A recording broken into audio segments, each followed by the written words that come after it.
I should probably start moving on from video only. Video is a very big part. I think video is the most important communication medium, and you need to know how to use video to get what you want and to message in the way that you need to. But it's not only video that I'd like to help with, and I'm good at helping with, and that, frankly, I see where I can help.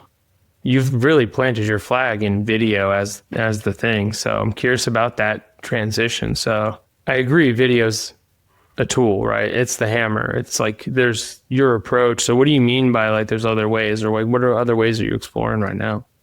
I mean, like, again, I'm still video first, but it's like there's no reason to not do text posts. There's no reason to not do images. No reason to not do a proper email newsletter. There's no reason to not do like live sort of webinar type things. There's all these other things that come together in this sort of ecosystem. I'm a very like principles-based thinker. And I think in terms of bird's eye view stuff. And when I'm only targeted on one specific medium, I think it's very difficult for me to impact, even on a small level, the other parts of the system that will make those videos better. And will make those, every post that goes out, make that much more impactful, more clarifying, and more aligned to what the goal of the company is. To me, it's just a development. It's not an abandoning of video. Yeah. It is just a development, including it into a larger model of how I think about this stuff. I very much agree with the principle-based thinking, just because, if for no other reason, then it's so much easier for other people to get. Like, what role does video play in the process? Like, that level of thinking and understanding, like, well, people will, if they understand how you approach it and your method, as opposed to there's a bunch of other video people out there. You're not the only one, but it's like if they can clearly understand what your approach is and how video fits into the rest of the system, it just makes it so much easier for people to also want to just buy it from you. Yeah, like video, like I said, video is interesting. Video is cool. Video is essential. I have all my clients still do video, but I think everybody has a unique situation with unique goals, and there's like times and places to do it and to not do it. And so I think it helps to have somebody to kind of guide through that process. And also prioritize things too.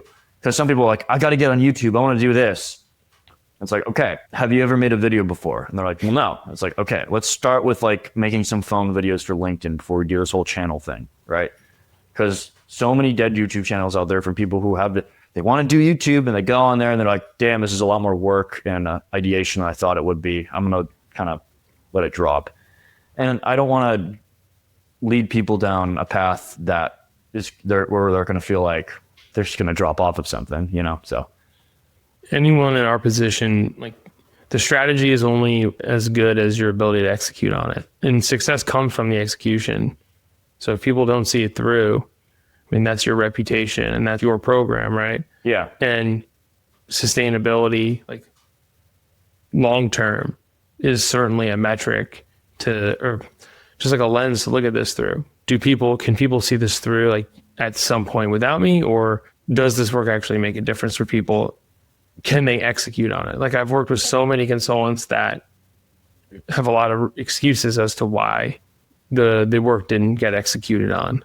And I think what you're optimizing for, which is like, do the work, get it done, is absolutely and then move on to the next thing. That's where the impact comes from, for sure. Because if you start everyone on YouTube and then 2 months later they have an abandoned channel, I feel like that's like almost worse. No, yeah, it's way worse. It's way more frustrating. Negative brand equity at that point. Also, YouTube is a shitload more work than people think. Like, even just the art of creating thumbnails takes, if you don't really know what you're looking at, like, I've tried to create thumbnails before, I'm like, this takes fucking forever.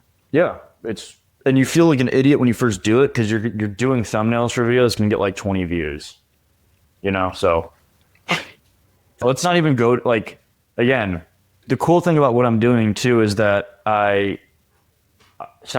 for some of my clients too, like, they have teams, right? They have like the manpower and they have the resources. They just don't know how to like do things with them. So they could get somebody to help them with thumbnails and stuff. They could get somebody to help them edit the videos and whatever. They just kind of need the pieces in place and to know, what is the thumbnail going to be about? Why? What is the video going to be about? Why? That's the essence of what I do. And so, especially with video and content, like finding somebody to just do handiwork, there's a glut of people who are willing to just do handiwork and do it to a good level. There's far less people who like kind of know what is going on with your company, what's going on inside of you, and like how to actually bring out what we're trying to do into the world properly.